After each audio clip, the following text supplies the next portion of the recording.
여기 다들 이제 맞아 인사부터 예 안녕하세요 원재입니다. 예 저는 김천 수도함에서 지내고 있고요.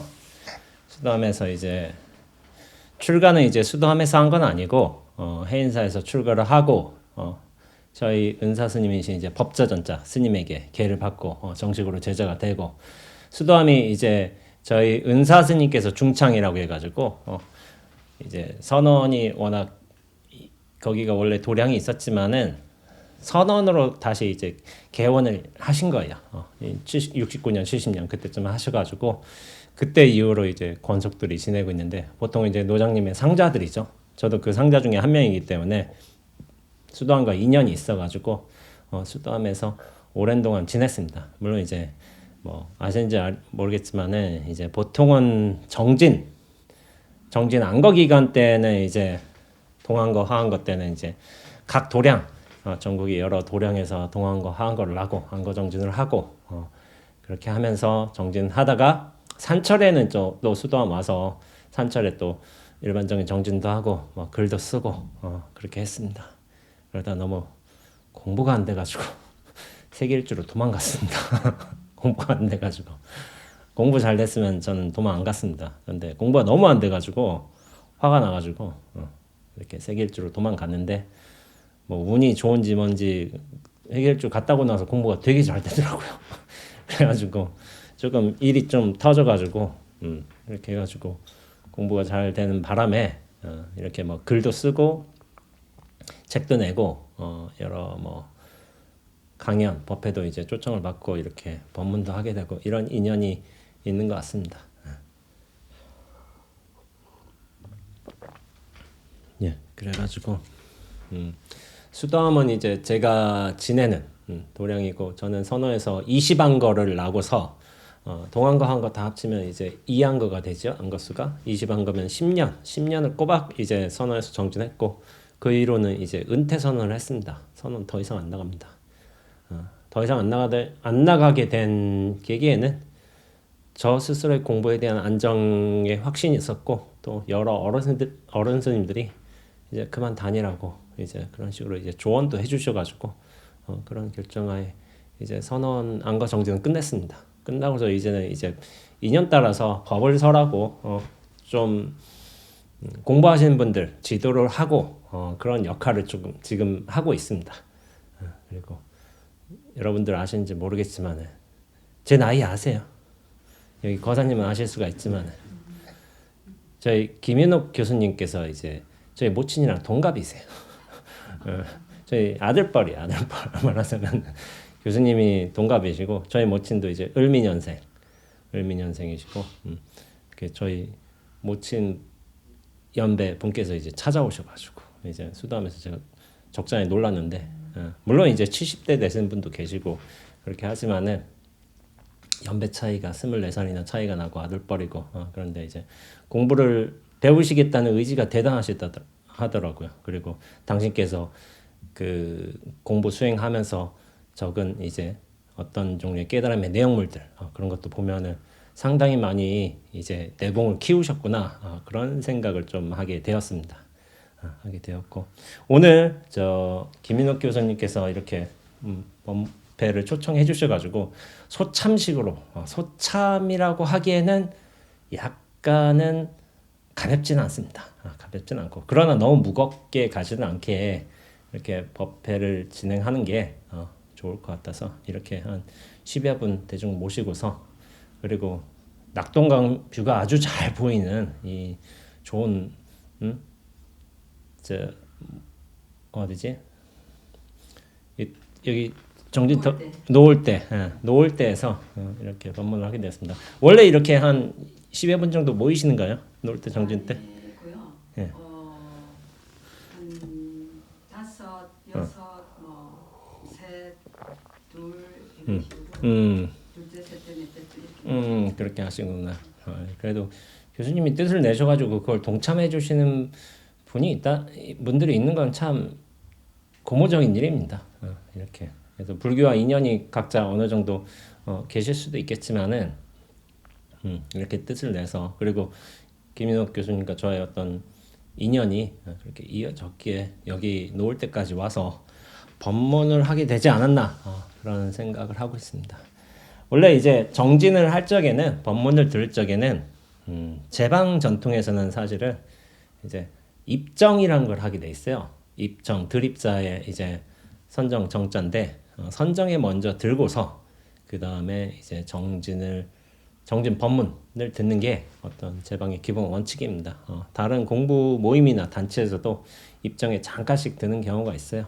저희 같은 경우도 제가 이렇게 서론을 약간 했지만 모두 법문 같은 걸 했지만은 정진을 한 5분 정도 그 자리에서 앉아서 숨 고르게 내쉬고 뭐 화도 들고 있으면 화도 하시고 숨 쉬시면 숨 하시고 알아차림 하시면 알아차림 하셔도 되고 그러면서 5분 정도 있다가 끈 입정을 나오고 방선 이제 출정을 한 다음에 한번 법문을 시작해 보도록 하겠습니다.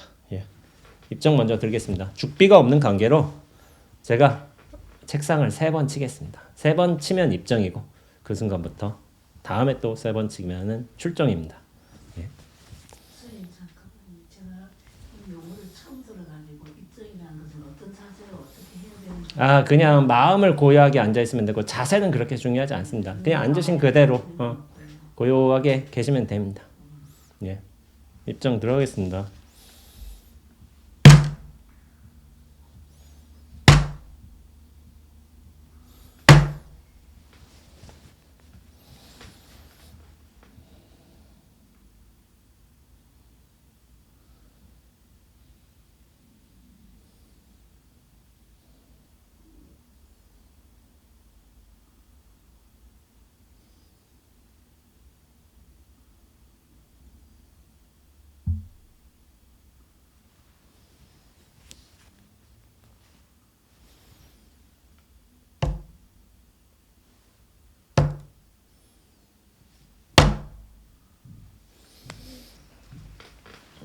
예, 5분 정도 지났고요.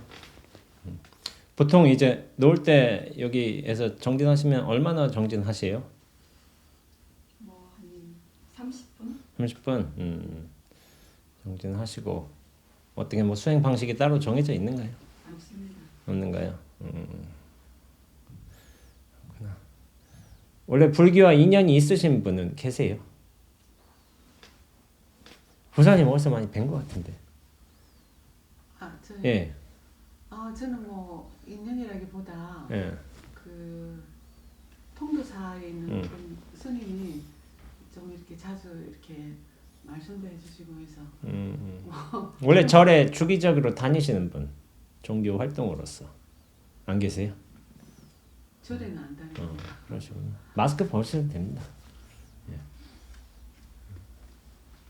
예. 저기 감기 기운이 좀 있으셔서? 그러면 뭐 알아서 계시든지 하시면 되고. 예. 감기증이 있어서. 예.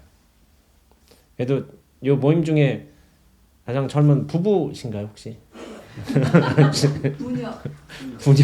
부녀요?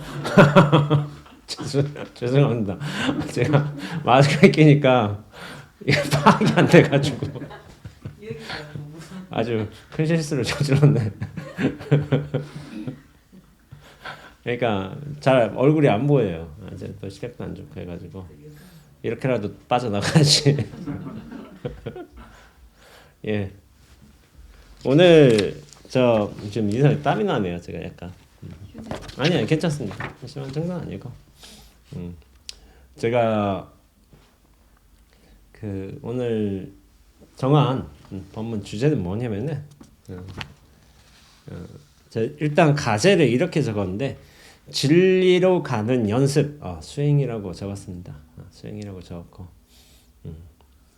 어떻게 보면은 여러분들이 계시지만은 뭐 신행 활동 안 하시고 계시지만은 그리고 불교를 잘 모르시는 분도 계시고 그래요. 근데 이제 이런 모임을 이렇게 김 교수님께서 선뜻 만드셨는데 이렇게 선뜻 또 자리에 오기가 쉽지는 않은 거거든요. 그것들이 어떻게 보면은 인연, 불교의 인연이라고 말할 수도 있겠지만 어떤 의미에서 진리가 이끄는 어떤 인연들이 이렇게 잘 스며들어가지고 이런 모임에 참석하신 게 아닌가 이제 그런 생각이 들어요.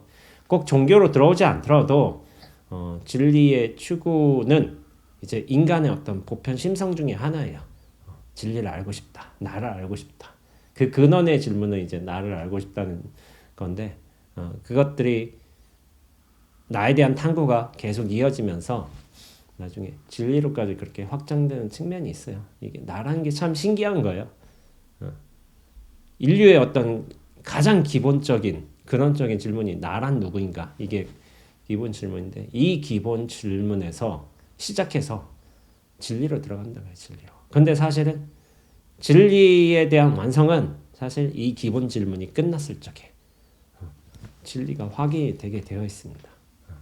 되게 되어 있고 이 나라는 게 참 소중한 창구예요. 진리로 들어가는 창구. 그러니까 별것 아닌 것처럼 볼 수도 있지만은 진리로 들어가는 창구라서 이를 잘 연구하시는 많은 이제 고금의 성현들께서는 진리를 그렇게 구현하시고 지금의 우리들에게 어떤 가르침을 이렇게 누누이 전해주고 계신 거죠. 그래가지고 요즘에는 수행도 많이 보편화되고 있고 꼭 종교라는 관문을 들어오지 않고서도 진리의 면면을 확인하셔가지고 그걸 또 잘 다지셔가지고 설하시는 분들도 많이 계세요. 그러니까 지금 탈종교화 시대라고 많이 이야기를 하지만은 불교인들도 굉장히 줄어들고 있거든요. 출가인도 굉장히 줄어들고 있고 그런 면에서도 그렇지만은 진리 추구의 어떤 열정 그런 영성은 전 줄어들지 않는다고 보고 있어요. 보고 있고 이렇게 작은 모임에서도 이렇게 또 그런 진리 추구의 모임을 갖고 있잖아요. 갖고 있어가지고 이런 단체들 좀 더 큰 단체들도 있고 어떤 선지식을 모시고서 공부하는 어떤 더 큰 단체들도 있고 그리고 단체들마다 어떤 공부하는 방향성이나 어떤 목적도 좀 다르고 수준도 약간씩 다르고 그런 면도 있는데 참 이렇게 자생적으로 공부 모임 단체가 나오는 것은 참 고무적인 일이죠. 고무적인 일이고 김인옥 교수님과의 어떤 개인적인 인연으로 인해서 이렇게 초청을 받게 되는데 오늘은 이제 진리로 가는 연습, 수행이라는 것에 대해서 한번 이야기해 보도록 할게요. 예전에 제가 유튜브 보다가 이걸 본 것 같아요. 인간의 쾌락 지수라는 게 있어요. 쾌락 지수.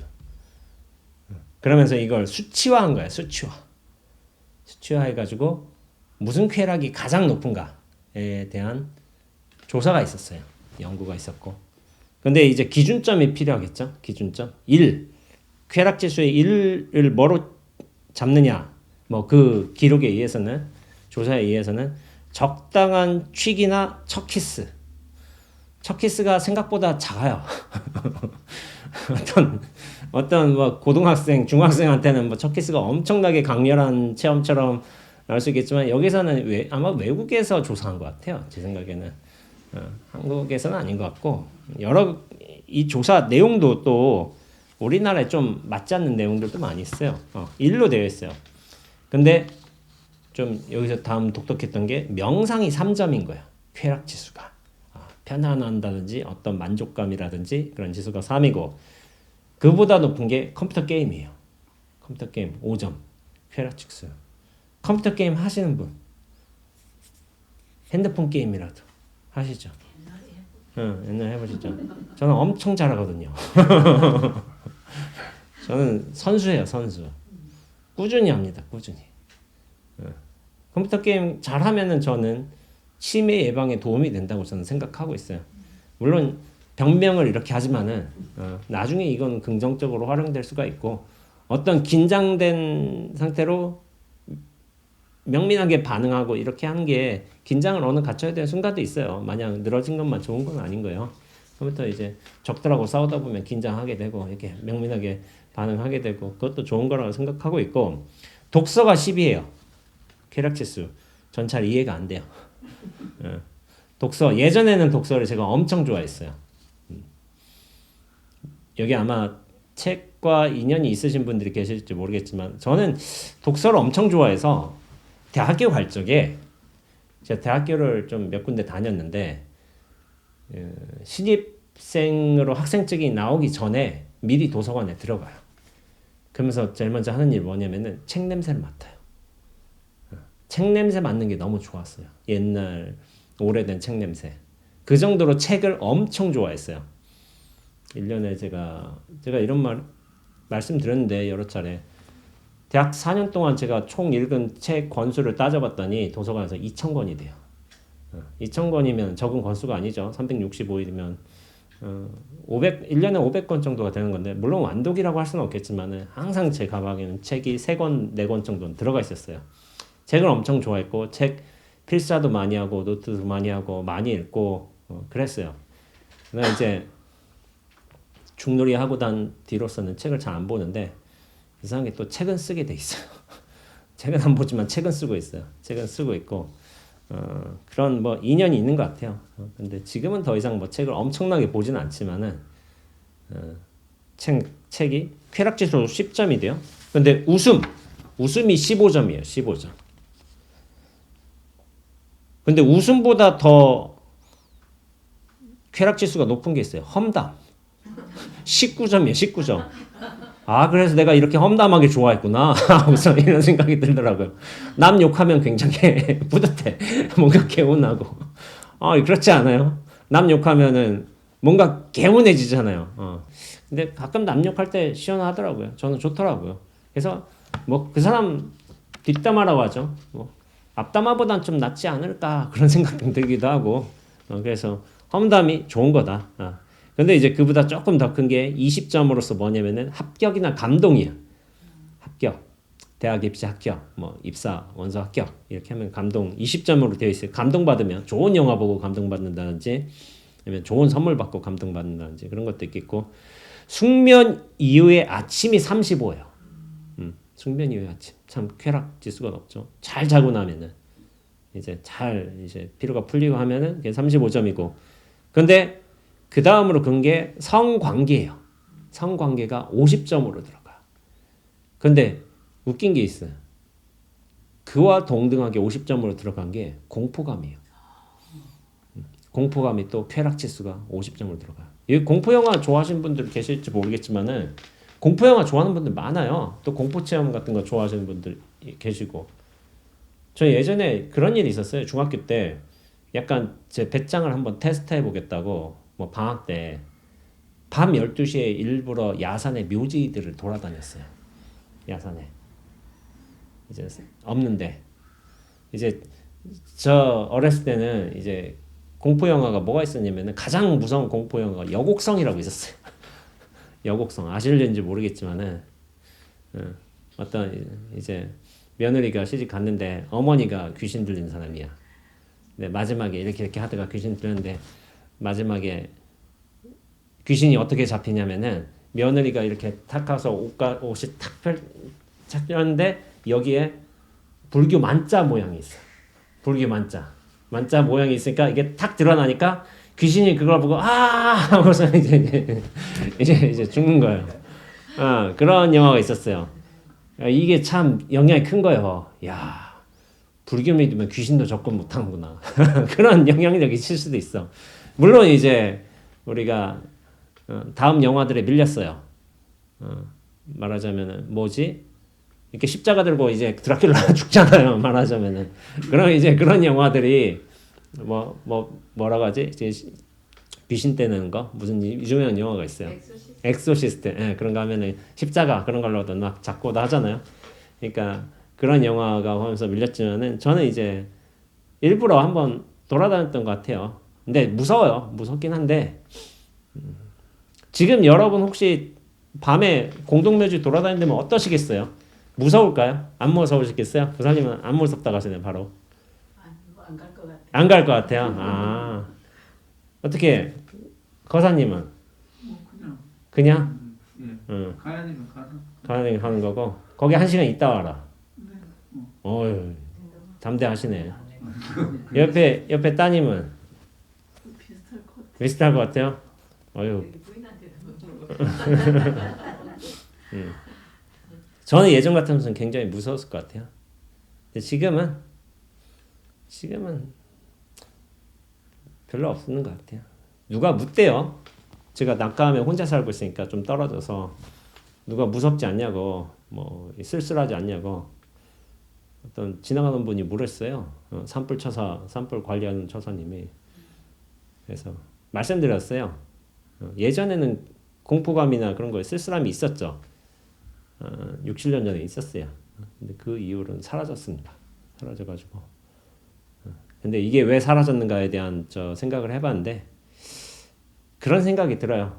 나란 개체가 이렇게 확연하게 따로 존재해 있다. 그런 생각을 가지면 분명히 공포나 다른 종류의 감정들도 나타날 거예요. 나타날 거지만 감정이 없는 건 아니지만은 사실 쓸쓸함이란 것도 나란 존재가 이렇게 따로 떨어져서 존재하고 있다는 근거에 의해서 나타나는 어떤 감정 현상인 건데 근데 그만큼 나란 개체성이 따로 있다. 그런 생각이 강한 거거든요. 근데 그런 생각이 없어지면은 제 경우에는 그렇습니다. 쓸쓸함은 사라집니다. 환이 열려 있으면 쓸쓸함은 사라져요. 근데 이제 그걸 스스로 알지 못하면은 스스로의 어떤 실체감으로부터 벗어나지 못한다면 그걸 모르지 않을까 저는 그런 생각을 들어요. 그리고 믿지 않을 수도 있어요.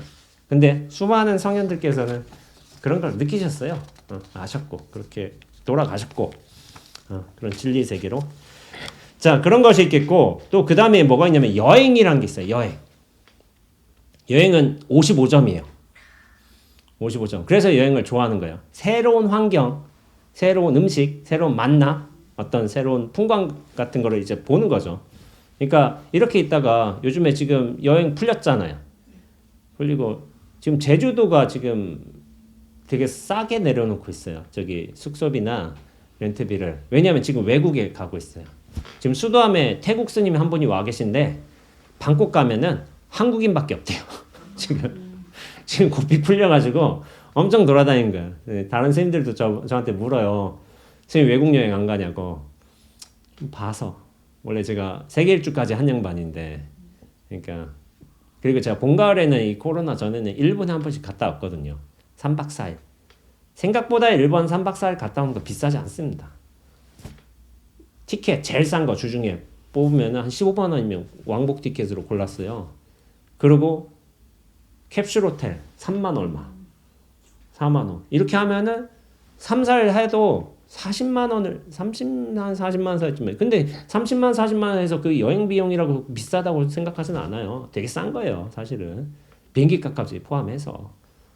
제가 이렇게 보자면은 되게 황당한 일이 있었는데 제가 런던으로 한번 이거 별의 얘기지만 제가 런던으로 세계 일주 때 여행을 간 적이 있어요. 이집트에서 다합이라는 곳에서 크리스마스를 모래사막에 있기 싫은 거예요. 그래서 런던 가자.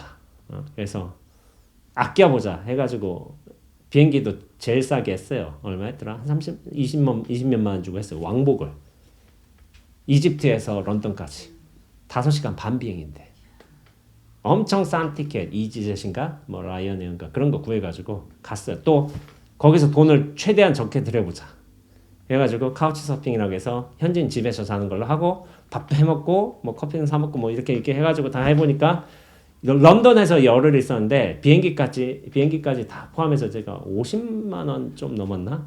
그렇게 지낸 거예요. 그러니까 말도 안 되는 거거든요, 사실은. 근데 그때는 돈을 아껴보겠다고 별의별 짓을 다 했던 것 같아요. 그래서 여행 시즌이긴 하지만 여행 이제 많이 돌아다닐 것 같아요. 근데 그보다 2배 가까이 높은 게 있어요. 여행보다. 도박 115점. 115점. 그래서 도박 빠지면은 못 나온 사람들이 있는 거예요.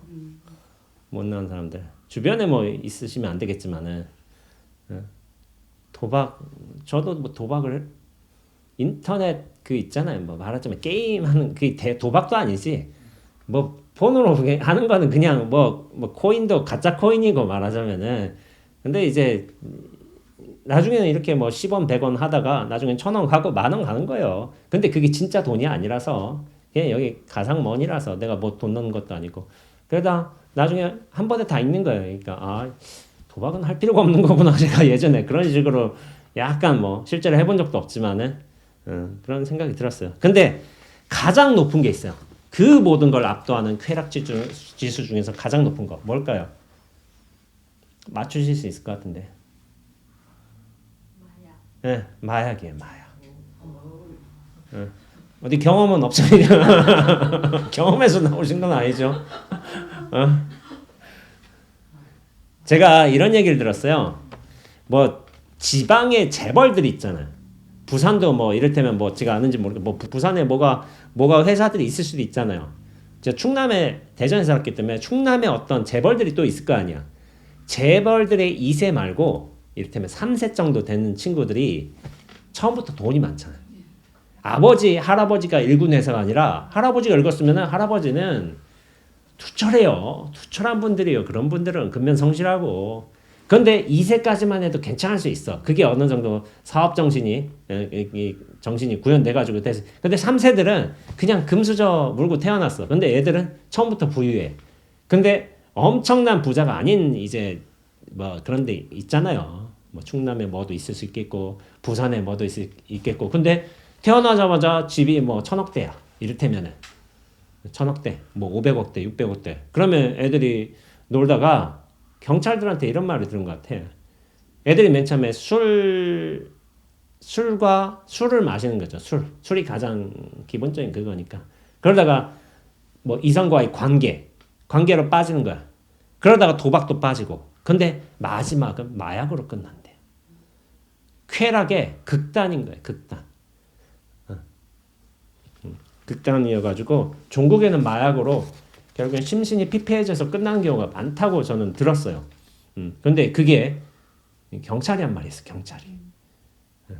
그러니까 그게 실제로 있는 경우고 지금 우리 사회에도 지금 유사 마약류가 좀 들어오고 있다고 이렇게 뉴스에 틈틈이 나오고 있어요. 실제로 뭐 연예인들이나 좀 이제 정관계 계신 분들 아들 딸들이 걸리는 거예요. 아침에도 뉴스를 봤는데 누가 또 걸렸더라고요.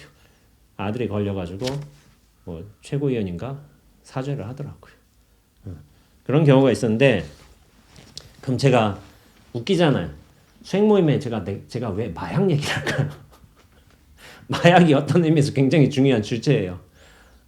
마약은 하면 안 되는 거지. 근데 제가 이 마약 얘기를 하는 이유가 있어요. 1분 과학이라는 혹시 유튜브 채널 알고 계신 분 계세요? 알고 계세요? 거기 중에서 제가 약간 그 내용을 빌어서 한번 얘기를 해볼게요. 그 중에서 신이 되는 법이라는 영상이 있어요. 그 영상이 있는데 이 영상 보고서 저는 되게 좀 감동을 받았어요. 원래 과학을 그렇게 연구하면서 과학에 대한 관심을 가지고 있는 친구지만은 진리로 들어가기 위한 어떤 방법론으로서 과학을 접한 친구예요. 그러면서 연구를 한 거예요. 근데 과학을 연구하고 나아가고 알아보다 보니까 나중에 진리의 세계로 가는 거야. 그러니까 굉장히 독특한 친구예요. 그러면서 영상의 퀄리티가 엄청 좋아요. 난 과학이 좋아서 과학을 했는데 나중에 하다 보면은 진리의 세계로 그렇게 이끄는 측면이 있어요. 과학도 사실은. 근데 이 영상에는 뭐가 나오냐면 6,000년 된 벽화에 버섯이 나와. 그리고 고대 문명에는 버섯머리 인간들이 그렇게 나오고 있어요. 그러면서 마야 문명에는 버섯 조각들이 나오고 그리고 고대 그리스에서는 신을 섬길 때 신을 만날 적에 버섯을 썼다는 말이 있어요. 버섯. 그리고 중세시대 심지어 중세 기독교가 번창하던 그 중세시기에도 수많은 버섯 그림들이 있어요. 중세 기독교 문화 때. 그리고 인디언들은 어떤 종교 의례로서 버섯을 먹었어요. 그러니까 버섯이 나왔어. 버섯이 공통적으로. 그러니까 신기하잖아요. 우리 버섯은 그냥 뭐 이렇게 음식에 넣는 뭐 그런 거로 생각하는데 특정 버섯을 얘기하는 거예요. 특정 버섯. 이게 뭐냐면은 버섯을 이렇게 표현하더라고요. 천국으로 가는 문, 매직 머쉬룸, 환각버섯을 얘기한 거예요. 환각버섯. 환각버섯을 먹으면은 이게 어떻게 되냐면은 뭐가 사라지는 거야, 자꾸.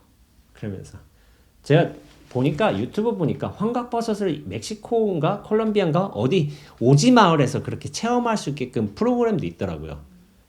근데 우리나라에서는 환각버섯 먹어도 그 불법이 됩니다. 나라마다 법이 달라요. 이를테면 네덜란드라든지 그런 데는 불법이 아닐 수가 있어요. 아닐 수가 있지만 환각버섯을 외국에서 먹고 와도 체험하고 와도 근데 우리나라에서 불법이 있고요 아마. 그러니까 우리는 하면 안 돼. 하면 안 되는 거지만은 제가 이 환각버섯이 좀 신기했던 거예요. 그러니까 버섯 이런 체험을 하면서 그거 하는 친구들 외국 친구들 있잖아. 하니까 와 이게 색깔이 굉장히 선명해. 공기의 입자가 살아 있어. 세상이 딴 세상이 돼. 모든 게 신기로워지는 체험을 하는 거야. 이제 환각버섯을 먹고 나서. 근데 그 환각 효과라고 하지만 사실은 환각 효과라기보다는 나를 잃어버린 효과가 엄청 큰 거야. 나를 잃어버린 효과. 스위스 실험실에서 엘버트 호프먼이라는 화학자가 자연강장제를 만들려고 했어요. 원래는 자연강장제를 뭐 바카스 같은 거 만들려다가 실수로 뭘 만들었어요. 그게 뭐냐면 LSD를 만들었어요. 강력한 환각물질이에요. 환각물질. 향정신성 의약품이죠. 그리고 환각제고. 그러다가 본인이 이거 만들고서 이렇게 좀 맛보고 가다가 자전거 타고 가다가 천국에 들어갔어요. 이렇게 전혀 다른 세상이 나타난 거야. 본인이 만들었잖아요. 그래서 이 LSD를 체험하면 어떻게 되냐면 매우 활성화된 상상력이 커지고 환상적인 그림이나 장면들이 눈앞에 나타나고 그리고 강렬하고 기이한 모양들이 또 나타나고 그리고 만화경처럼 변화무쌍한 색채들이 나타나고 하면서 LSD 그때는 불법이 아니었어요. 그래서 사람들한테 임상 실험을 해본 거야. 그러니까 그러면서 이제 우리 남편이 여기 와서 실험해 보라고 했는데요. 하고서 그렇게 해서 하는 사람들이 와이프가 왔다가 이건 뭐지? 너무 아름답고 이 입자들이 보이는 거야. 떠다니고 있는 거야. 이걸 모르겠냐고 하고서 이제 환각 내용들을 얘기하는 거예요. 그러니까 이제 언제 병에 걸린 건 아닌데 처음으로 그걸 접해 본 거예요. 그래서 그런 수많은 경험들이 있었어요. 그래서 이게 재밌어요. 이 엘버트 호프먼이 이거 LSD를 처음 만들고 자전거 타고 하다가 환각을 경험했기 때문에 히피들하고 LSD의 어떤 미국의 과거 옹호자들이 있었어요. 그런 사람들은 4월 19일 날 그랬기 때문에 그때를 자전거의 날이라고 불렀어요. 환각제 발견의 날. 말하자면은. 근데 이 LSD를 사람들이 좋아하게 된 게 어떤 거로 좀 기억이 되세요? 예전에 베트남 전쟁 때 그때 히피들이 약에 취해가지고 전쟁 반대로 이렇게 하고 있는 거 그때 굉장히 유명했거든요. 젊은 사람들이 LSD를 취했어요. 그러니까 이게 뭐냐면은 그 당시에 CIA나 뭐 FBI나 전쟁 반대 여론이 히피들 사이에서 일어났는데 LSD는 그때는 불법이 아니었어요. 그러니까 널리 퍼질 수 있었던 거야. 그런데 뭐냐면은 전쟁의 반대 여론을 만든다고 해서 이거를 환각물질로 규정하고서 그리고 사실은 LSD가 그렇게 좋은 장점만 있었던 건 아닌 거예요. 뭐냐면은 그걸 하고서 어떤 정신적인 판단 능력이 흐려져서 비행을 저지른 사람이 있어. 실제로 장모를 죽인 사람도 있고. 그 이후로 법으로서 이제 규제를 하기 시작한 거죠. 그런데 LSD 옹호자들은 무엇을 했냐면은 시각 경험하고 어떤 지각 경험, 그러니까 시각과 청각 경험이 교차하는 공감각 경험도 하는 거예요. 이를테면은 난 소리를 볼 수 있어. 우리는 소리를 들을 수 있다고 생각하잖아요. 소리가 보여. 이런 걸 한다든지 난 색깔이 들려. 색깔 소리가 들려. 그러니까 원래는 색깔은 보여야 되고 소리는 들려야 되는 것인데 이게 교차가 되는 경험을 하는 거예요. 그러면서 어떤 종류의 이게 LSD를 경험하는 사람들은 무중력 상태로 떠 있는 듯한 느낌을 받는 거예요. 그러니까 이게 약간 긍정적인 측면에서 뭐냐면은 조깅이나 등산, 하이킹 등에서 힘이 훨씬 나오는 거야. 이걸 섭취하면은 힘이 나오고 몸 전체에서 작용하고 있는 촉각들 하나하나를 따로따로 느끼는 거예요. 원래 우리는 그 통으로 느끼거든요. 촉각이나 감각들을. 그런데 하나하나 다 구분할 수 있다는 거예요. 말하자면 이렇게 탁 칠 때도 엄지손가락 구분한다든지 새끼손가락 뭐가 다르다든지 우리는 그걸 감지를 못하거든요. 그래서 어떤 실험 참가자한테 이런 인터뷰가 있었어요. 그러니까 당신의 아는 어떤가요? 아는 어떤가요? 이렇게 물어본 거예요. 그러니까 그 남편이 오라고 해서 한 와이프가 있잖아요. 아니요? 아니라는 게 있는가요? 이런 질문을 하는 거예요. 우리는 분명히 아니라고 있다고 생각하잖아요. 그 기준은 뭘까요? 육체가 있으니까. 분명히 여기 안이 있다고 생각을 해요. 분명히 육체가 있다고 생각해요. 이 육체라는 기준에 의해서 껍질에 의해서 안팎이 분명히 구분이 돼요. 근데 안을 못 느끼는 거예요. 이 사람은. 왜 못 느낄까요? 예? 그렇죠. 그렇죠. 육체를 떠나 있는 거예요. 떠나 있는 거. 이게 더 이상 나의 어떤 소유물이나 그런 걸 생각하지 않는 거야. 근데 우리가 보통의 의식 상태에 있을 때는 몸과 생각을 나라고 규정하고 살고 있어요, 사실은. 근데 이런 예를 쓸 때 하니까 기분이 좋은가요, 나쁜가요? 이렇게 물어본 거예요. 그러니까 이 사람이 또 좋다 나쁘다가 뭐지요? 전 그런 거 모르겠어요. 이렇게 내버린 거예요. 모든 시비 분별 판단 능력이 다 상실해버린 거예요. 그러면서 총체적으로 마지막으로 하는 말이 뭐냐면은 모든 게 아름다워요. 그러니까 제가 말하고자 하는 바는 이거예요. 약을 통해서 LSD란 이게 환각물질을 통해서 뭐냐면은 이 사람은 경험해 본 거야. 내가 중심과 실체가 아니란 걸 처음으로 경험해 본 거야. 그러니까 그 극도의 행복감, 홀가분함, 자유로움, 생생함 이런 것들이 펼쳐진 거예요. 그와 동시에 우리가 말할 수 있는 건 뭐냐면은 우리가 어떤 면에서는 나란 존재, 몸과 생각에 갇혀 살 적에 엄청난 압박감을 느끼면서 살고 있다는 거죠, 사실은. 그거를 증명하는 거야. 근데 어떤 경우에서 우리가 이걸 벗어났을 적에 극도의 행복감, 자유로움을 느끼는 거죠. 그러니까 우리가 나라는 존재에 사실은 제가 이런 표현을 하기도 해요. 감옥이라고 표현하게 돼요. 나에 갇혀 살고 있다고 우리가.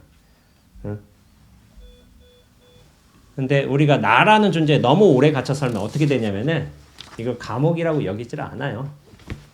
자연스럽게 걸치고 있는 옷처럼 느끼지. 꼭 필요하고.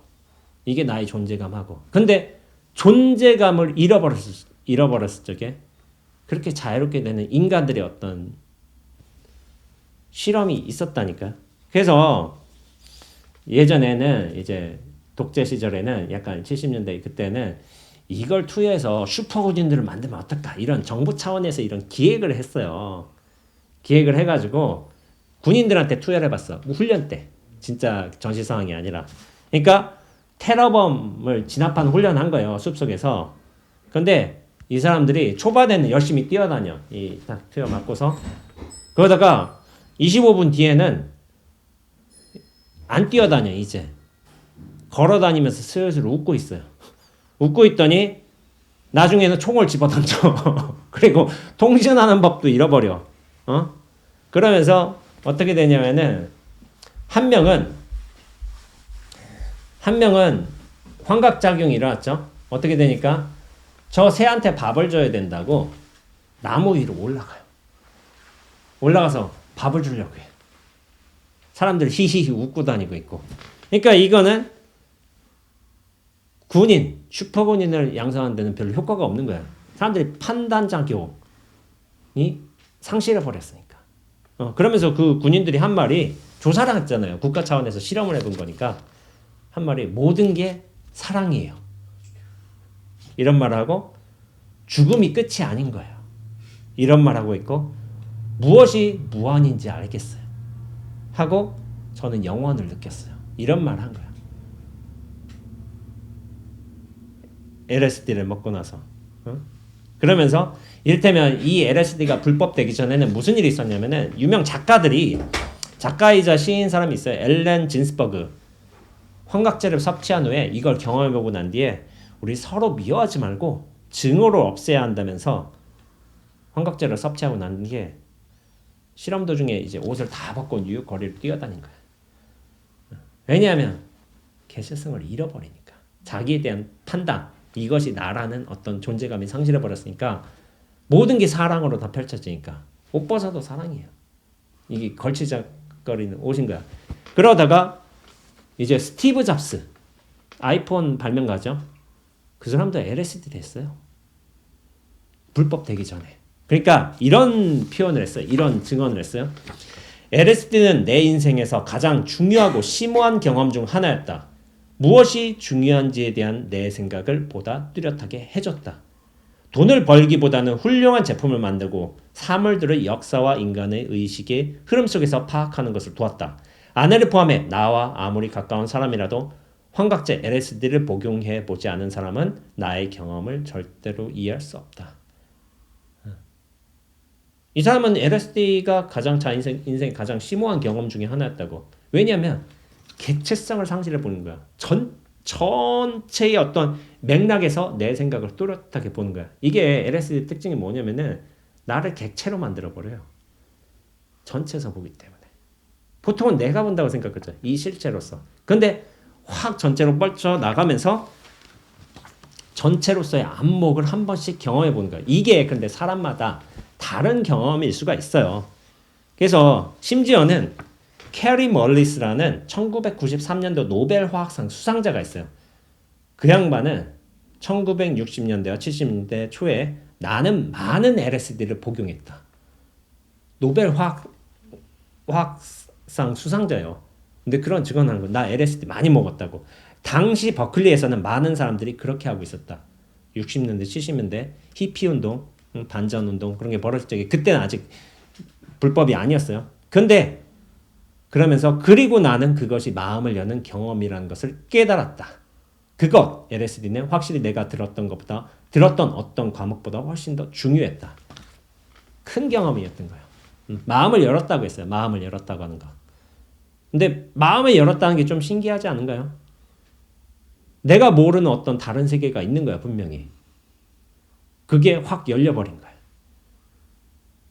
근데 이거를 제가 지금까지 수많은 법문과 강연을 통해서 제가 눈앞이라고 얘기하겠습니다. 눈앞이 열립니다. 눈앞이. 근데 눈앞이 열리기 위해서는 조건은 있어요. 이 몸과 생각은 한번 벗어나야 돼. 근데 이 사람들은 LSD를 그 방법론으로 쓴 거지. 쓴 거죠. 근데 이 LSD가 어떤 의미에서 머쉬룸, 아까 전에 버섯 얘기했잖아요. 중세 시대에도 심지어는 이제 중세 기독교 시대에도 그 사람들이 LSD를 먹은 거예요. 성직자도 수도사도. LSD가 아니라 이제 환각버섯을. 그러면서 나의 실체감이 사라진 거야. 그러면서 어떤 말을 하냐면은 하나님을 만났다고요. 하나님을.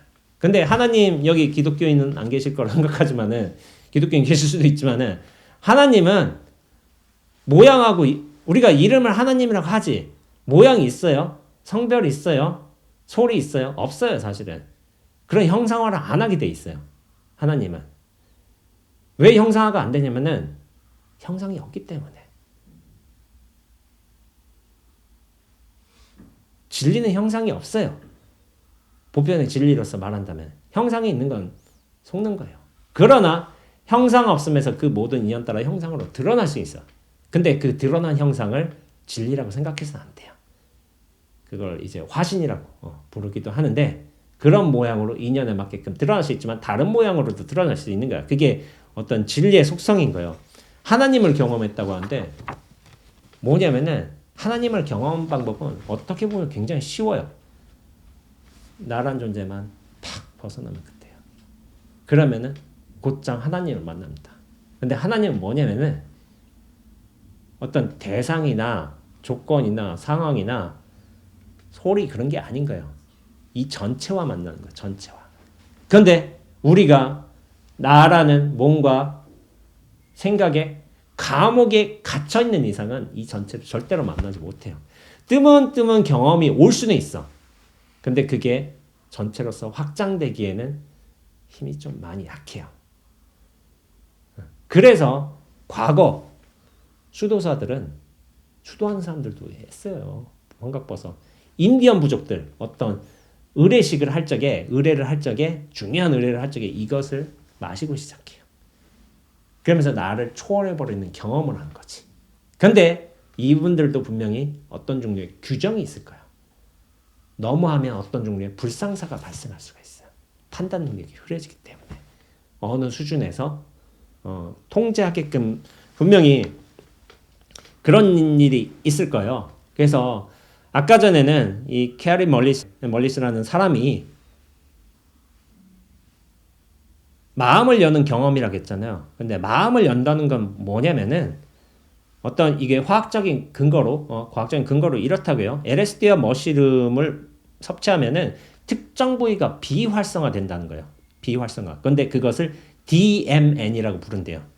Default Mode Network. 그리고 디폴트 모드가 어떤 종류의 지능을 그 감각 작용을 확 떨어뜨린 거예요. 이걸 구체적으로 어떤 부분이라고 하는데 디폴트 모드는 뭐냐면은 보통 나의 물건, 나의 미래, 나의 과거, 나의 어떤 관계들, 나를 집중해서 생각할 적에 이 디폴트 모드가 굉장히 강해진다는 거예요. 나를 중심으로 해서 사고를 할 적에, 존재감을 얻을 적에. 근데 이 나를 중심으로 해서 생각하고 사고하고 또 존재감을 느끼고 하는 것들이 떨어질 적에 디폴트 모드가 다 떨어지는 거야. 그러니까 나 중심의 실체성과 굉장히 연관이 되어 있는 게 디폴트 모드예요. 디폴트 모드, DMN.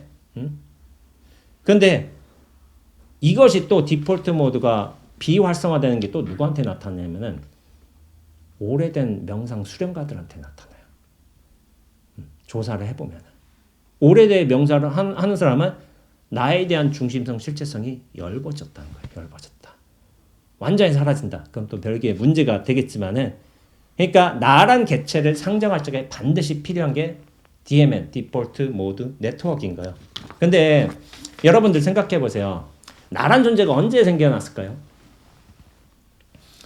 처음부터 생겨났을까요? 태어나자마자 냉 하고서 이거 나야. 그런 일 없어요. 나란 존재는 나중에 생겨났어요. 혹시 한두 살 때 경험 기억하는 분들, 한 살 때 엄마가 나를 뭐 어디 목욕탕 데리고 가서 뭐 이랬다 뭐 이런 거 기억나시는 분, 기저귀를 갈았는데 오늘은 하기스를 갈아줬다 이런 거 기억하시는 분은 없거든요. 몰라요. 왜 모르냐면은 나와 세상이 분리되지가 않았어. 어렸을 때는 우리가 전체로 살았어요. 그러니까 감각은 해. 작용은 하고 있고 모든 걸 알고는 있어. 근데 그게 분리가 안 됐어요. 그래서 이를테면은 그런 거죠.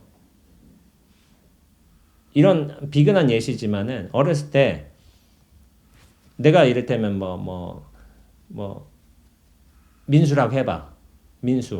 민수면은 얘기를 표현할 적에 민수는 아이스크림을 좋아해, 과자를 좋아해 할 적에 민수는 아이스크림을 좋아해요. 이렇게 얘기한단 말이에요. 사람들이 얘를 민수라고 불러. 그러니까 내가 그 아이스크림을 좋아해라고 안 해요. 민수도 아이스크림 좋아해요. 얘를 알고 있어. 알고 있는데 얘가 대상화돼 있어요. 이게 나예요. 라고 하지 않는단 말이에요. 근데 나중에 나이가 들면서 민수 하면서 생각이 모이고 몸이 모이고 이렇게 여러 가지 하면서 그때부터 나가 민수구나. 이제 민수로 실체화되기 시작해. 근데 그때부터 기억이 되는 거예요. 기억이. 왜냐하면은 우리가 전체로서 확 뻗어 살 때는 전체로서 하나로 살 때는 기억이 안 돼요. 왜냐하면은 기억은 나란 개체가 세상과 분리되어서 독립적으로 살고 있는 어떤 분명한 실체인데 그런 실체로 살면서 우리가 다른 대상들, 나와 다른 대상들을 접하면서 느끼게 되는 감각 경험들, 생각들 이런 것들이 모일 적에 기억이 되는 거예요. 나란 존재가 반드시 분리되어 있어야 돼. 전체로 있으면은 기억 작용은 없습니다.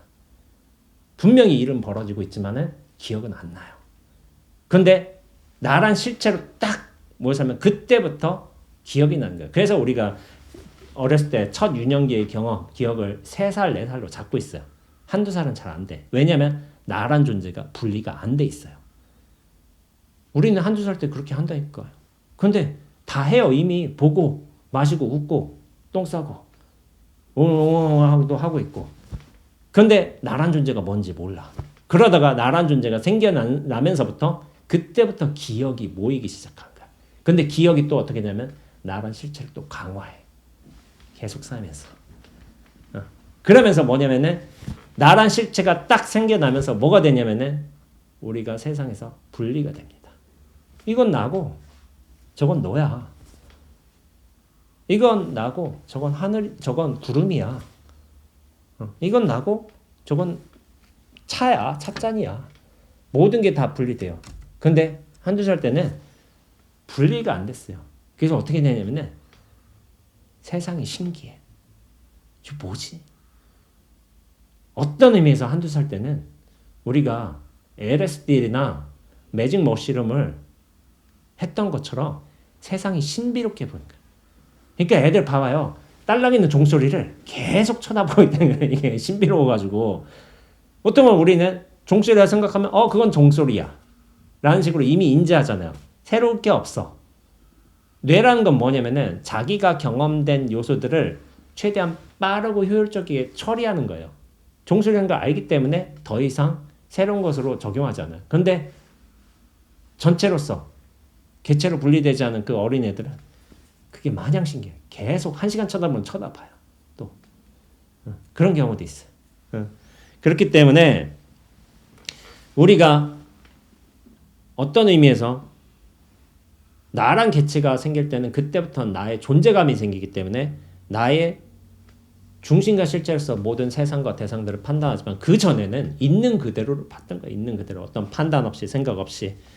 그래서 불교에서는 이 나라는 것, 아상이란 것, 이것을 근본 분별이라고 얘기해요.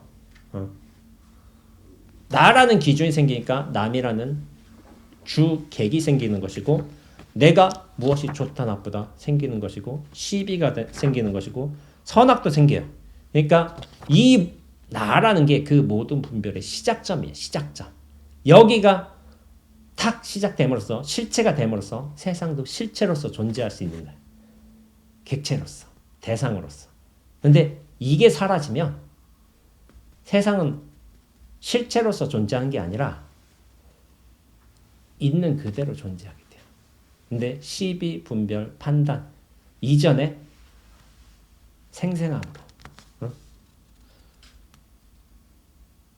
그래서 어떤 의미에서 나란 존재가 감옥인 거예요. 감옥. 감옥인데 이 감옥에서 벗어날 수만 있다면은 눈앞의 세상은 있는 그대로 드러나게 되어 있습니다. 그리고 그 눈앞이 드러났을 적에는 나라는 존재가 가지고 있는 어떤 종류의 필터, 분별 관념들을 사용하지 않으면서 그대로 면전에서 접하는 거예요. 전체로서. 그러니까 아까 전에 남편이 여기 실험을 하고 저 빛 입자가 보이지 않는가요? 아니 어디 있어요? 안을 모르겠어요. 좋은 게 나쁜 게 무엇인가요?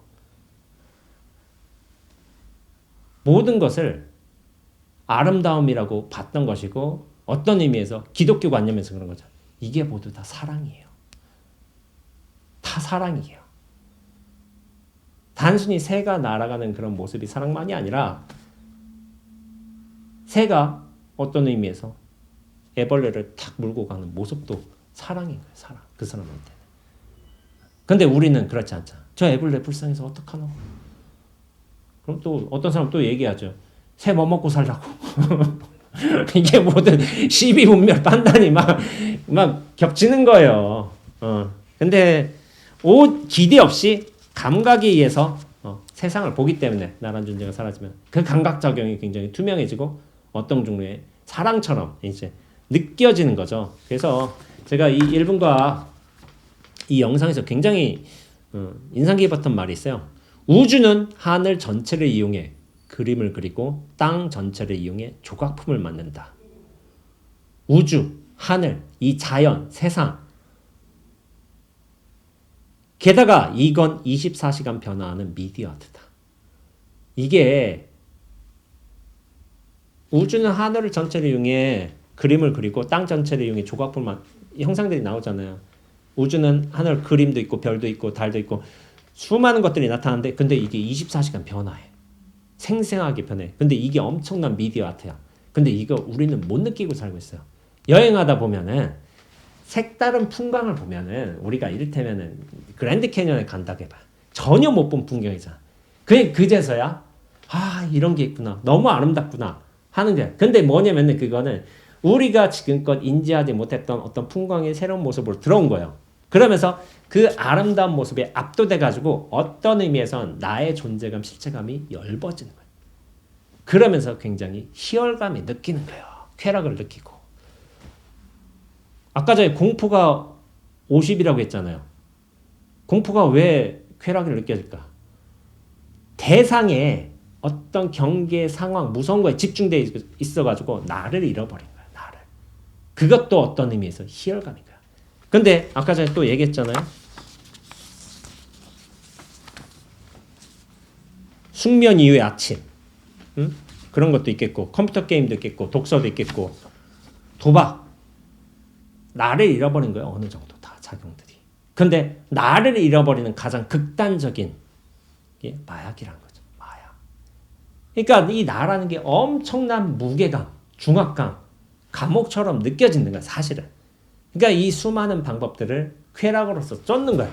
근데 쾌락으로 쫓지 않아도 아까 전에 얘기했잖아요. DMN이 비활성화되는 사람들 중에 숙련된 명상가들이 그런 걸 보이고 있다고. 명상을 통해서 뭐가 되냐면은 명상을 잘하고 지도를 잘 받고 그리고 생활도 잘하고 한다면은 나의 실체감 사라져요.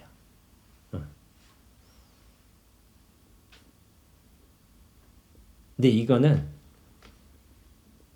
인연이 있어야 돼. 인연이. 저는 분명히 성현들께서 그런 진리의 길을 갔다고 믿고 있었어요. 나도 가고 싶다고. 그래서 28살에 출가를 했어요. 다 명상했어. 수행했어. 좌선했어. 참선했어. 나도 적어야지. 뭔지 모르지만 내가 알고 있던 성각자들은 다 그렇게 했으니까 나도 했어요. 안 되더라고요. 안 돼가지고. 이게 뭐지? 왜 안 되지? 나는 분명히 열심히 했는데. 그래서 세계일주 떠난 거예요. 너무 안 돼가지고. 화나가지고. 근데 그 이후로 오히려 잘 됐어요. 그래서 2016년에 실체감이 뜨문뜨문 사라지는 경험을 이전까지 계속 하다가 16년일 거예요. 그때 확 사라지는 경험을 했어요. 확 무너지는. 이전에도 있었어요. 원래. 있었는데 그때 완전히 무너지는 경험을 한 거예요. 그러니까 이거 이런 식으로 표현할까? 아까 전에 뭐 약을 한 사람들이 뭐 이렇게 해가지고 뭐 세상이 한 통이 되는 거예요. 말하자면은 그런 상태로 제가 50일 정도로 있었던 거예요. 우주 하나 된다. 세상과 하나가 된다. 알아요. 근데 웃긴 게 요거 하나 들잖아요. 요게 신기해요. 이거 뭐지? 우와. 이게 신기해진 거예요. 이거 듣잖아요. 저 뭐지? 신기해져. 아무것도 아니잖아요. 이거. 근데 제가 무슨 약을 해서 그런 게 아니잖아요. 정신이 좀 이게 가서 그런 것도 아니고 눈앞이 확 펼쳐지게 된 거예요. 근데 그렇다면 이런 경우가 있을 수 있겠지. 그럼 수행하지 말고 마약해서 하면 되지 않겠어요? 이렇게 생각할 수도 있잖아요. 마약하면 얼마나 쉬워. 근데 이제 현실적으로 불법이 됐다는 게 문제가 있겠고 그렇지만은 부작용도 커요. 마약을 왜 금지하겠어요? 부작용이 있기 때문에 그러죠. 스티브 잡스나 노벨 물리학 과학자 그런 사람들은 긍정 결과로 발현이 됐어. 전혀 새로운 면모를 보고서 야 이런 게 있구나. 여기에 대한 감지를 해가지고 그것을 자기의 어떤 연구라든지 개발이라든지 거기에 몰두할 수 있게끔 어떤 동인 역할을 한 거야.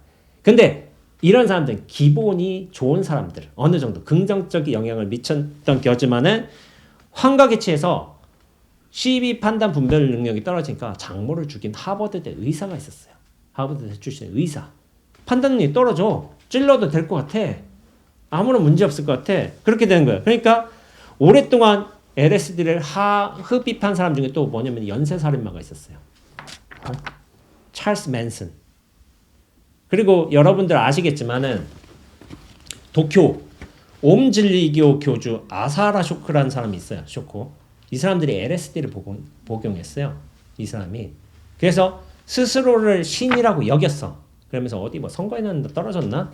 그랬을 거예요. 그러면서 도쿄 지하철 독가스 테러를 했어요. LSD 복용했어요.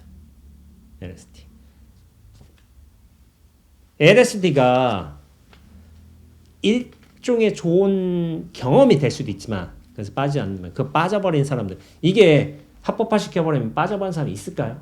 있어요. 당연히 있어요. 벗어나는 사람도 있지만은 근데 문제는 뭐냐면은 100의 99가 문제가 없다라도 하나가 큰 문제를 만든다니까. 그것 때문에 그런 거예요. 살인이 일어나 봐. 판단 능력이 절대로 안 되는 거예요. 이거는. 그러니까 시비, 분별, 판단 이런 것들이 다 사라지게 되면서 극악무도한 범죄를 아무렇지 않게 저지르는 사람들이 생겨날 수도 있는 거예요. 그러니까 결국 정부 차원에서는 이거를 규제할 수밖에 없는 거죠. 어느 정도의 효과가 누구한테는 굉장히 긍정적으로 나타날 수 있어도 그거야 스티브 잡스나 그 몇몇 사람들이 안에서지. 그러나 돌이킬 수 없는 결과가 벌어질 수도 있는 거야. 그러니까 그런 차원에서 금지를 했던 것이고 또 약에 의한 전체성으로 환원되는 게 왜 안 되냐면은 약이란 거는 이 환각버섯이라든지 유효기한이 있어요. 유효기한. 이걸 먹을 때만 그렇게 되지 약효가 떨어지면 또 사라져요. 유효기한.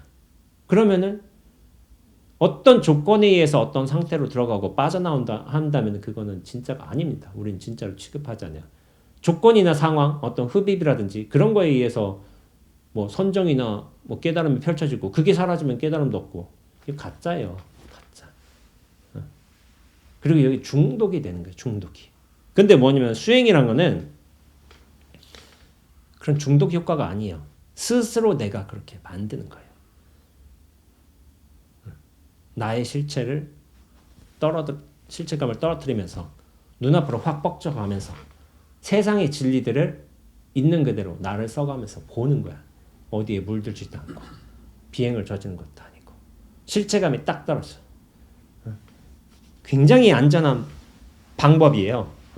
그래서 제가 유튜브에 한번 이런 걸 검색해 봤어요. 나로부터 벗어나는 방법. 이걸 딱 쳐봤어요. 나로부터. 근데 나로부터 어떻게 벗어날까? 그런 제목은 없더라고요. 근데 그 내용물들이 뭐가 되니까 나의 피해의식으로부터 벗어나는 방법, 불안과 무기력에서 벗어나는 방법, 아니면은 불편한 현실에서 벗어나는 방법, 나의 고정관념에서 벗어나는 방법, 나쁜 기억에서 벗어나는 방법. 그러니까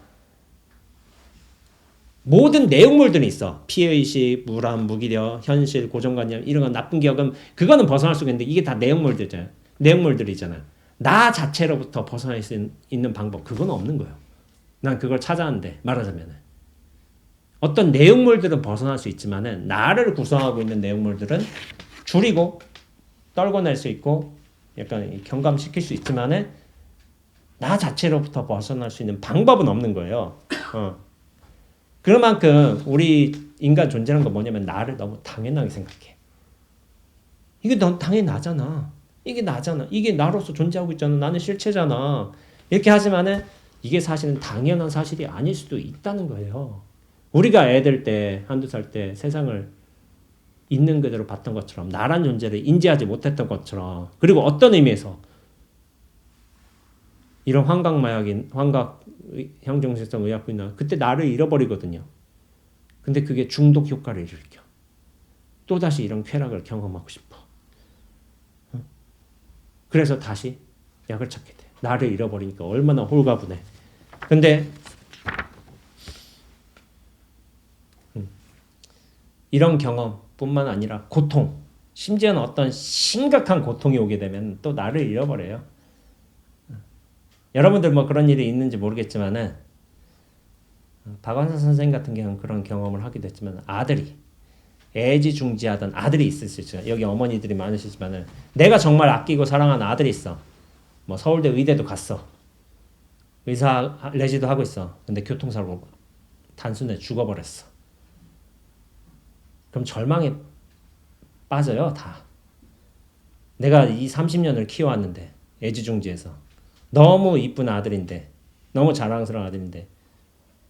박완서 선생님 글을 못 썼어요. 몇 년간. 시리에 빠져가지고. 근데 뭐냐면은 그 경험이 있을 거예요. 눈앞이 하얘지는 경험을 할 거예요. 세상이 세상 같아지지 않아지는 경험들이 여러분들한테도 있습니다. 분명히. 내가 알던 세상이 아니야. 어떤 경험이나 체험을 했을 적에 그 이후로 이게 뭐지? 이건 내가 아는 세상이 아니잖아. 하고서 하얘지는 경험을 해요. 이게 현실이 현실 같지 않고. 그런 경험들이 있어요. 분명히. 다. 밀도도 다 약할지언정. 저도 있었어요. 근데 뭐냐면은 그것도 내가 사라지는 경험 중에 하나예요. 사실은. 어떤 의미에서. 내가 사라지니까 세상이 다르게 나타나는 거예요. 근데 다시 또 돌아와. 시간이 지나면. 나란 실체로서. 그런 경험들을 우리가 어떤 시그널로서 진리가 보내는 시그널로서 반복을 했어요. 근데 이게 연습 과정을 안 거치면은 그게 무엇인지 모르고 이거를 단련하지 않으면은 인연 따라 또 지나갈 뿐이에요. 마약처럼. 나를 실체화를 확 걷어내는 효과를 고통이 주기도 했지만은 그 고통도 유통기한이 있잖아요. 시간 지나면 사라지잖아요. 다시 현실로 돌아와요. 감정 기억은 다시 돌아오고 세상이 실체 같지 않은데 다시 실체처럼 나타나고 그런 일들은 반복되고 있어요. 반복되고 있어요.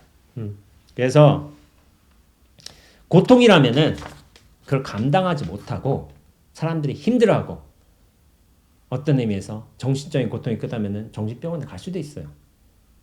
그리고 자살할 수도 있고. 고통이란 게 굉장히 안전한 방법론이 아닌 거예요. 나의 실체성에서 떠나는. 그리고 약이라는 것은 뭐냐면은 부작용이 커요. 중독이 될 수도 있고 수많은 범죄가 양상될 수 있어.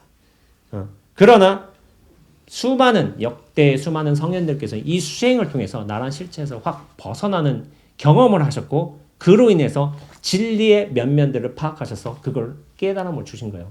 나란 존재에서 갇혀 살 때 어떤 대상이나 상황에 대해 보는 거하고 전체적 시선과 안목을 얻고 나서 그것들을 명료하게 볼 때하고는 다릅니다. 나란 존재에 갇혀 있을 때는 내 생각, 분별, 관념에 휘둘릴 뿐이야. 근데 전체에서는 명료하게 있는 그대로 보게 되는 거예요. 근데 우리는 중생이라는 존재에 갇혀 있으면 있는 그대로 못 봐요. 나란 존재에 일단 갇혀서 보는 거예요. 갇혀서. 명료하게 보지 못하게 되어 있어요. 그렇게 나란 실체로부터 떠나서 실체 없음을 알고 그리고 전체로 풀려나면서 전체에서 이 엄청난 창조성, 자유의 근원 같은 게 표출이 되는 거예요. 근데 이게 긍정적으로 활용이 될 때는 스티브 잡스나 노벨 물리학자 이런 사람들이 나올 수도 있는 거지. 근데 부정적으로 하자면 연쇄살인마도 나올 수가 있는 거예요. 근데 아무리 긍정이 있어도 이런 사람 나오면 안 되는 거예요. 부정이 더 힘든 거예요. 그래서 이 수행을 통해서 나의 실체성 벗어나고 깨달음의 세계로 나아가다면은 분별관념이 엷어지면서 오히려 명료하게 볼 수 있는 거야. 그런데 이것은 어떤 죽음으로 이끌지도 스스로의 고통에서 죽음으로 이끌지도 않고 중독되는 효과도 없어요. 지속적인 눈앞으로서의 전체성으로서의 환원 작용이 굉장히 힘을 얻게 되어 있습니다. 그러면서 매 순간 깨달음의 순간을 사는 거예요. 깨달음의 순간. 근데 이게 약효가 떨어지는 것도 아니야. 스스로 힘을 길러내면. 그게 명료하게 진행이 되는 거예요. 그래서 유마거사 같은 분들 무슨 말씀하셨냐면은 무위에 머무르지 않고 유위를 다하여 끝나지도 않는다. 이런 뭐예요. 무위법, 유위법 들어보셨는지 모르겠지만 무위법은 이 전체로서의 어떤 그 마음인 거예요. 진리. 그런데 유위라는 것은 이 전체에 있으면서 우리는 여러 일들은 벌어지고 있어. 여러분 제 소리 들리잖아요. 제 모양 보이잖아요. 보고 듣고 느끼고 생각하는 것들은 계속 벌어지고 있어요. 근데 집착하지 않는 마음으로서 보고 듣고 한다면은 그것이 진리의 일들로 들어오게 돼 있어요. 그런데 나란 존재에 갇혀서 어떤 종류의 집착이나 시비, 취사심을 가지고서 한다면은 있는 그대로 보지 못하고 어떤 나의 생각, 정체성, 존재감 이런 것들이 굉장히 강화하는 일이 벌어져요. 그렇기 때문에 성철 스님께서 이제 중도를 많이 말씀하신 거예요. 무위에도 머무르지 않고 유위에도 걸리지 않는 중도의 명료한 깨달음의 삶, 그것을 가기 위해서 우리가 수행이란 과정이 필요하다. 이런 식으로 많이 말씀을 하셨던 거죠. 수행 방법은 여러 가지가 있습니다. 절수행도 있겠고 연불도 있겠고 뭐 선에서는 뭐 간화도 있겠고 아니면은 뭐 참선수행, 넓게 참선수행 할 수도 있겠고 윗바사나 같은 수행도 있겠고 이 모든 수행들이 어떻게 보면 나의 실체감을 벗어나기 위한 연습 과정인 거야. 뭔가에 하나에 딱 집중하면서 그 실체감으로부터 조금씩 벗어나요. 그것도 연습으로 길들여져 있어야 돼. 사실은 우리가 어떻게 이 중생으로 이렇게 쑥 빠져들었는지 모르겠지만은 이것도 벗어나려고 하는 노력이 좀 필요한 거예요. 그냥 안 돼요. 생각해서 눈앞으로 바로 가야지 안 됩니다. 고요의 시간, 선정의 시간, 어떤 의미에서 좀 집중의 시간 그런 것도 필요로 해요. 그러면서 나의 실체감이 툭툭 떨어져 나가는 거예요. 툭툭 떨어져 나가는 경험들을 수행자들은 많이들 겪고 있고 그러나 이 수행은 혼자 하긴 힘들어요. 어떤 면에서는. 그래도 이 진리의 길을 앞서 간 사람이 분명히 있어요. 있고 저는 제가 출가할 적에는 성철 스님이 분명히 그런 길을 가셨다고 저는 믿었으니까 나는 그분 따라서 해인사로 출가할 거다 해가지고 했지만은 성철 스님의 어떤 이제 제자 댁이었던 저희 은사 스님 법전 스님에게 이제 제자가 돼서 공부를 배웠던 거죠. 선 경험자들은 있어요. 그리고 선 자유를 누리고 있는 사람들도 있어 분명히. 이 믿음을 가지고 있으면은 그런 분들의 말씀에 가르침에 의지해서 우리가 수행을 나아갈 수 있고 점검 받을 수 있고 조정도 받을 수 있고 그런 거예요. 그래서 이 수행이란 건 이 눈앞이란 진리의 세계로 나아가기 위한 첫 연습이다. 그리고 단련 과정이다. 이렇게 생각하시면 될 것 같습니다. 그래서 세상에 수많은 성현들이 이 길을 가셨어요. 분명히 가셨고 그래서 나로부터 벗어나 눈앞에 어떤 진리를 설하셨다고 저는 믿고 있습니다. 그래서 서양 종교 전통에는 선지자 전통이 좀 많이 있죠.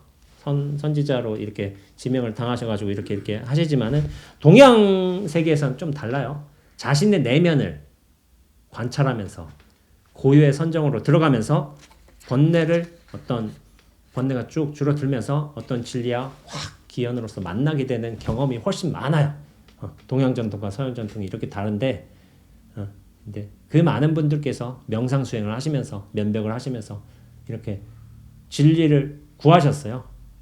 그래서 어떤 수행, 좌선, 정진이란 게 이게 명상 수행의 가장 기초적인 방법 중에 하나인데 이런 것들을 꾸준히 하고 지도도 받고 내 자신으로부터 열심히 노력하고 수많은 법문도 제대로 듣고 한다면은 분명히 여러분들에게도 진리의 경험들이 펼쳐져요. 앞서 제가 인간의 쾌락지수에서 명상이라는 게 3점이라고 했잖아요. 3점. 정말 3점일까요? 아니에요. 자기 수준에 따라 3점이에요.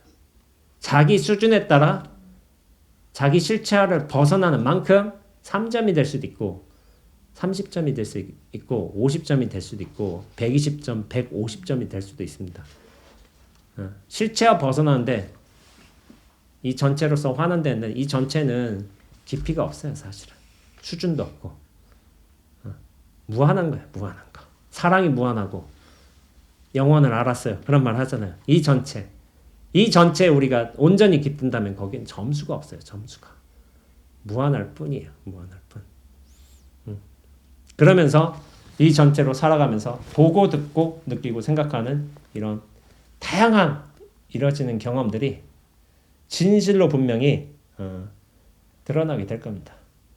그런 차원에서 이 명상 수행이란 건 그 첫걸음이고 시작점입니다. 그래서 여러분 이제 그런 시작점을 놓을 때라는 공간에서 여러 공부인들과 이제 협심해서 이렇게 하셨지만 그 시작점을 한번 새겨가면서 가면 좋겠다는 말씀을 드리면서 법문 마치도록 하겠습니다. 예. 수 있지.